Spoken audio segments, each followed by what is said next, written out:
এক psycho hacker মানুষকে electric চেয়ারে বসিয়ে সোশ্যাল মিডিয়ায় লাইভ করত। আর সেই ভিডিওর ভিউ বাড়তে থাকলে কারেন্টের পাওয়ারও বেড়ে যেত। আর যখন ভিউ 2 মিলিয়ন হয়ে যেত তখনই মারা যেত ভিকটিম। ওদের বাঁচা মরাটা ছিল সাধারণ মানুষের হাতে। কিন্তু ভুলবশত একদিন ফাতের প্রতিবেশী বোনকে মেরে ফেলে।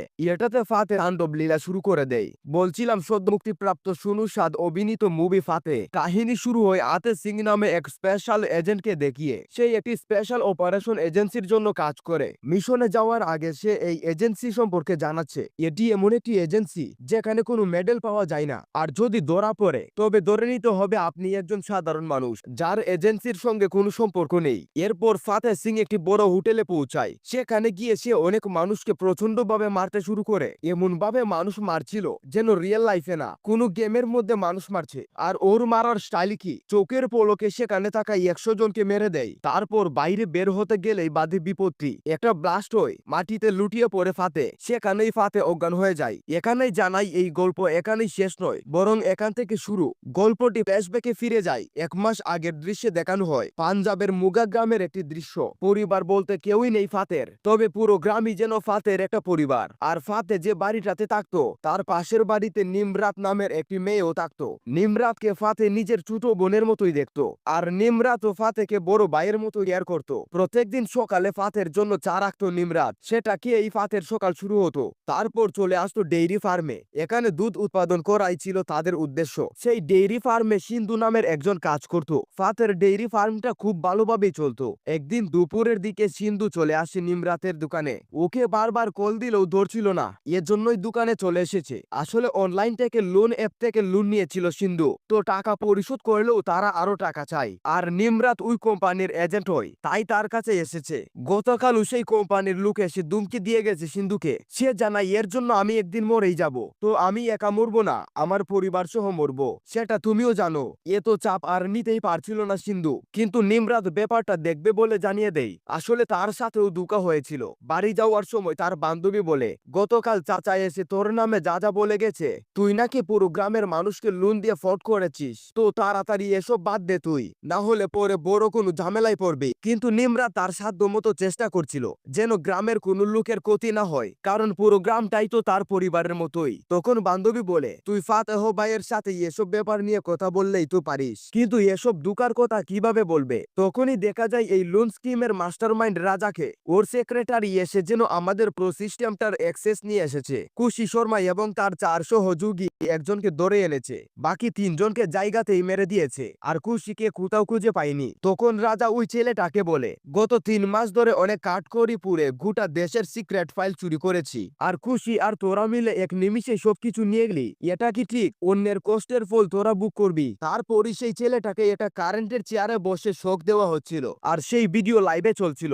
নিমিষেই সেই সাধারণ মানুষের ভিউ তার জানিয়ে নেই। এটা দেখে গোটা স্তম্ভকে যায়। এই ভিডিওটা নিমরাতও দেখে আর অনেকে চিন্তায় পড়ে যায়। পরে মা ওর জন্য খাবার আনে। তখনই সিন্ধুর কল আসে ওর ফোনে, কিন্তু সেটা ধরে না নিমরাত। আর বলে শাক তো ফাতে অনেক পছন্দ করে, ওকে খানিটা দিয়ে আসি। মা ও না করে না। নিমরাত এসে ফাতেকে শাকটা দিয়ে যায়। কিন্তু ফাতে ওর মুখে চিন্তার চাপ দেখে জিজ্ঞাসা করে যে সবকিছু ঠিক আছে তো। তখন নিমরাত কিছু বলতে যাবে, ঠিক তখনই মা ওকে ডাক দেয়। এটাতে কিছু না বলে সেখান থেকে চলে যায় নিমরাত। পরদিন সকালবেলা সিন্ধুকে অনেক চিন্তিত দেখছিল। বউ ছেলের সাথে দেখা করে চাঁদের রুমে এসে দরজা লাগিয়ে দেয় সিন্ধু। তারপরই মারা যায় সে। এতে ওর পরিবার সহ পুরো গ্রামে দুঃখ ছুঁয়ে যায়। নিমরাতও চলে আসে সেখানে। ঠিক তখনই ওর মনে পড়ে সিন্ধু বলেছিল, আমি একা মরবো নাকি, পুরো পরিবার সহ এটা নিমরাতের জন্যই হয়েছে। এমনটা ভেবে চলে যায় সে সেখান থেকে। আর খুশি শর্মাকে কল দিয়ে সাহায্য চায় উনার থেকে। পাশ থেকে ওই জিনিসটা লক্ষ্য করে ফাতে। পরদিন সকালে সে খেয়াল করে প্রত্যেক দিনের মতো আজ চা নেই। সেখানে সাথে সাথে নিমরাতের বাড়িতে পুলিশ চলে আসে এবং জানায় সিন্ধু মরার আগে নিমরাতের নাম লেখে গেছে নোটে, তো বাড়িতে আসলে থানায় নিয়ে আসবেন ওকে। এগুলো দেখে কিছু বুঝতে পারে না ফাতেহ। পরে নিমরাতের দোকান সহায়কের থেকে জানতে পারে এ সমস্যা শুরু হয় যখন অনলাইন লোন অ্যাপের লোক দোকানে আসে। নিমরাত সেই অ্যাপ থেকে লোন নিয়ে এজেন্ট হয়ে যায়। তারপর তো দোকানের লোকের লাইন লেগে যায়। গ্রামের অনেকেই নেই এই লোন। তারপর শুরু হয় আসল সমস্যা। তখন ফাতে বুঝে যায় লোন অ্যাপ সম্পর্কে। এই অ্যাপ ডাউনলোড করতে ফোনের অ্যাক্সেস পেয়ে যায় ওই কোম্পানি। তারপরে তারা মানুষের গোপন তথ্য নিয়ে শুরু করে দান্দা। এর পেছনে বড় কোনো গ্রুপ আছে বুঝতে পেরে যায় ফাতে। আর গোটা দেশের মানুষই হয়তো বা আস্তে আস্তে জড়িয়ে যাচ্ছে এইসব লোন অ্যাপের সাথে। তো দেশের জন্য গ্রাম ছাড়ার সময় এসে গেছে। পরদিন ফাতে দিল্লিতে চলে আসে পুরো গ্রুপকে ধরতে আর নিমরাতকে খুঁজে বের করে। নিমরাতের ফোনের কন্ট্যাক্ট লিস্ট থেকে খুশির নাম্বার পায়। তখন খুশি বলে নিমরাতের সম্পর্কে জানতে হলে কাল আমার সাথে দেখা করো। পরদিনই ফাতে চলে আসে ওর সাথে দেখা করতে। নিমরাত পাঞ্জাব ছাড়ার আগে শেষবার খুশির সাথেই কথা বলেছিল। আসলে ওরা দুজনে মিলে চারডানার একজনকে এক্সপোজ করতে চাচ্ছিল। দেশের প্রায় সব লুনাপে চারডাই দেখতো। তখন খুশি ফাতেকে একটা ভিডিও দেখায় যেখানে চারডা নিমরাতের সাথে খারাপ কাজ করার চেষ্টা করছিল। চারডা নিমরাতকে কোথায় রেখেছে সেটা জানতো খুশি, কিন্তু চারডার গোপন আস্তানা সম্পর্কে বলে এক সিনেমার হল হচ্ছে এখন চারডার বেশ। তারপরেই ফাতে চলে আসে সেখানে হলের বাইরে একটা চার স্টলে বসেছিল ফাতে। চারডা সেই হলের মধ্যে আসলে ফাতে ঢুকে যায়। এটা আসলে একটা কল সেন্টারের মতো। এখান থেকে ওরা 2 নাম্বার কাজ করতো। ফাতে এসেই চারডাকে নিমরাতের সম্পর্কে জিজ্ঞাসাবাদ করে, কিন্তু কিছুই বলতে পারে না চারডা। আরো জানাই ঠিক আছে খুঁজবো, আর যদি পাই তবে কয়েকদিন রেখে ব্যবহার করে তারপর তোকে দিয়ে দিব।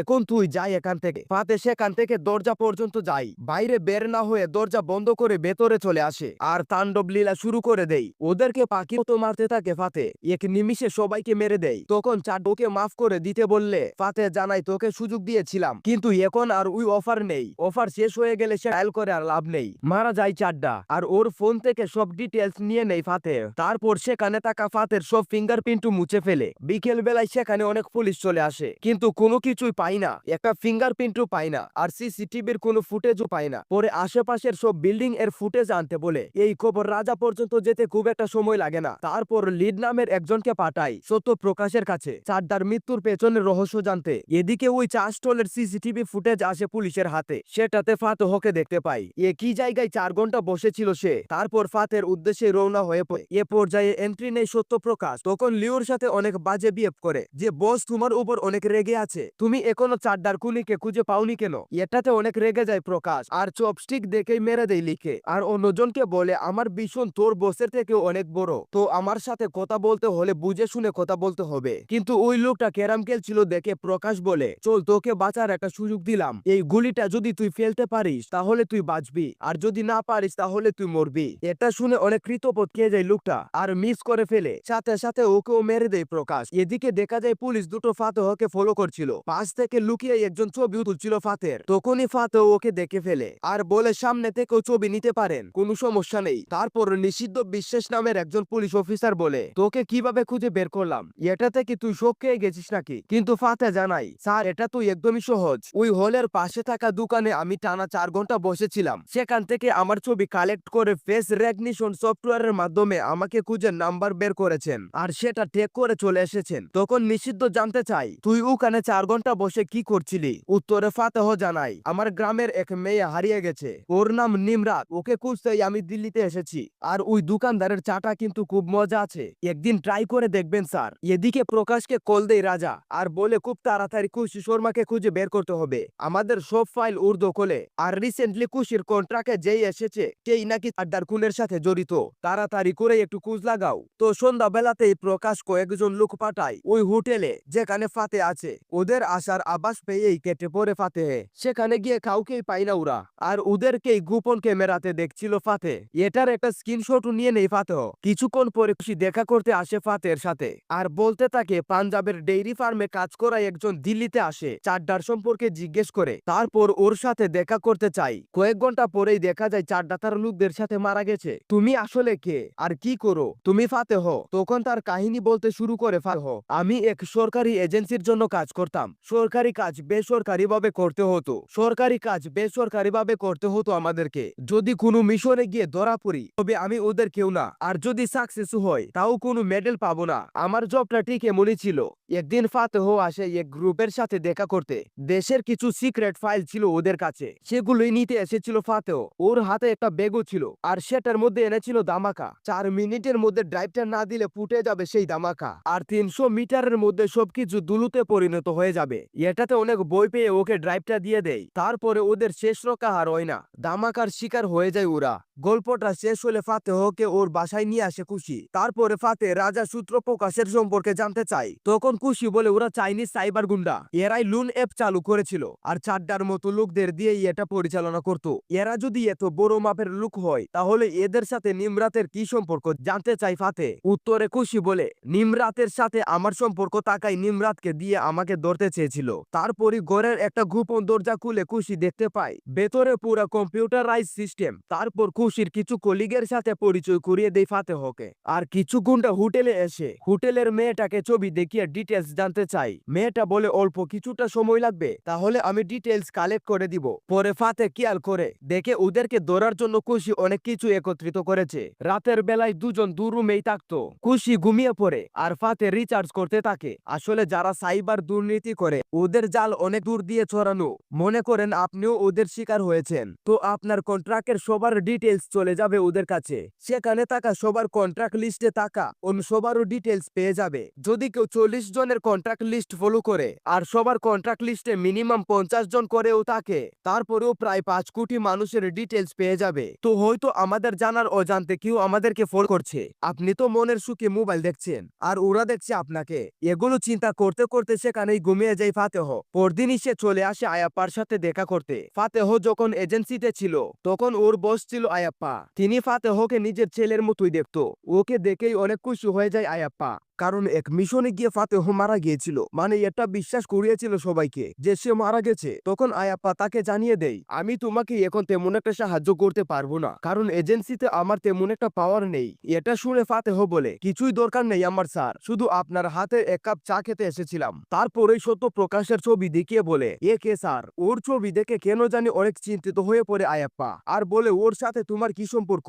ও কিন্তু অনেক বিপজ্জনক লোক। এক ইয়ার্টেই এসে জানাই সত্যপ্রকাশ আর রাজার সম্পর্কে, কোথায় থাকে, সিকিউরিটি কেমন, সবকিছু জানাই আয়াপ্পা। পরে বলে, কি হয়েছে ওদের সম্পর্কে জেনে তুমি কি করবা? তখন নিমরাতের সম্পর্কে জানাই আর এটাও বলে, শেষ আমি দেখেই ছাড়বো। সেদিন রাতের বেলায় দেখা যায় সত্যপ্রকাশ তার বাড়িতে ওর এক চেলাকে বলে, একজনকে তোরা খুঁজে পাচ্ছিস না? তখন সে জানায় খুব তাড়াতাড়ি খুঁজে আনবো।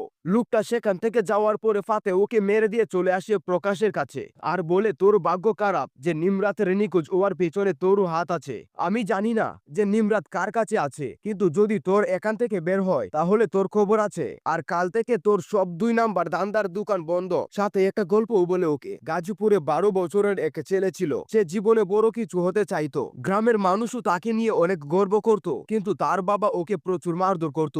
একদিন হঠাৎই তার বাবা বিদ্যুতের তারে আটকে মারা যায়। এতে পুরো গ্রাম চিন্তিত হয়ে পড়ে যে ছেলেটার এখন কি হবে। কিন্তু তারপর থেকে ছেলেটাকে আর কেউই দেখেনি। আমার মনে হয় ওর বাবা দুর্ঘটনায় মারা যায়নি, তার ছেলেই মেরে ফেলেছিল ওকে। তোর কি মনে হয় প্রকাশ? তুইও তো গাজীপুর থেকে এসেছিস, তাই না? আসলে তখনকার সেই 12 বছরের ছেলেটাই এখনকার সত্যপ্রকাশ। এটা ফাতে খুব ভালো করেই জানতো। তখন ফাতেও বলে, আমি আগে যা করতাম ছেড়ে দিয়েছিলাম, কিন্তু এখন তোদের জন্য আবার শুরু করতে হবে। একদিনের সময় দিয়ে সেখান থেকে চলে যায় ফাতেহ। দেখা যায় প্রকাশের বাড়ির সবাইকে মেরে দিয়েছিল সে। এদিকে ফাতেহ ওর বাড়ি থেকে চলে যাওয়ার পরে প্রকাশ নিমরাতের কাছে চলে আসে আর বলে, তোর মতো গ্রামের এক সাধারণ মেয়ের জন্য এতজনকে মেরে দিয়েছে, মনে হয় তোর সাথে ওর কোনো ইমোশনাল কানেকশন আছে। এগুলো শুনে নিমরাত বলে, ইমোশনাল সম্পর্কে তুই কি বুঝবি? আর আমি যা বলছি শুন, ফাতের কাছে গিয়ে মাফ চেয়ে নে, না হলে তুই শেষ। এগুলো শুনে অনেক কেঁপে যায় প্রকাশ আর পরদিনই খুশির বাড়িতে লোক পাঠায়। ওকে ধরতে অনেক লোক এসেছে। এসব কিছু টের পেয়ে গোপন রুমে গিয়ে পালায় খুশি।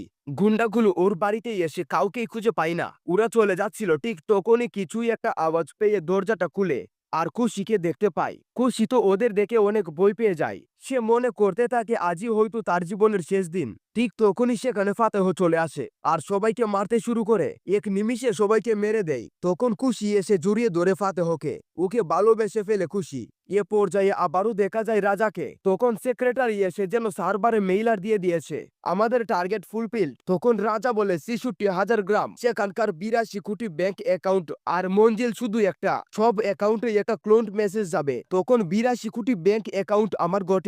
ঠিক তেমনটাই সবার ব্যাংক অ্যাকাউন্ট থেকে টাকা গায়েব হতে থাকে।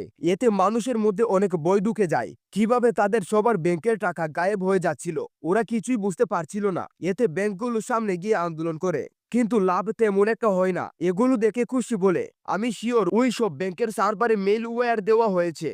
তারপর ক্লোন SMS এর মাধ্যমে টাকা গায়েব করেছে ওরা। এটাতে ফাতে বুঝে যায় ওরা এবার বাকি ব্যাংকগুলোকেও টার্গেট করবে। এদেরকে থামাতেই হবে আমার।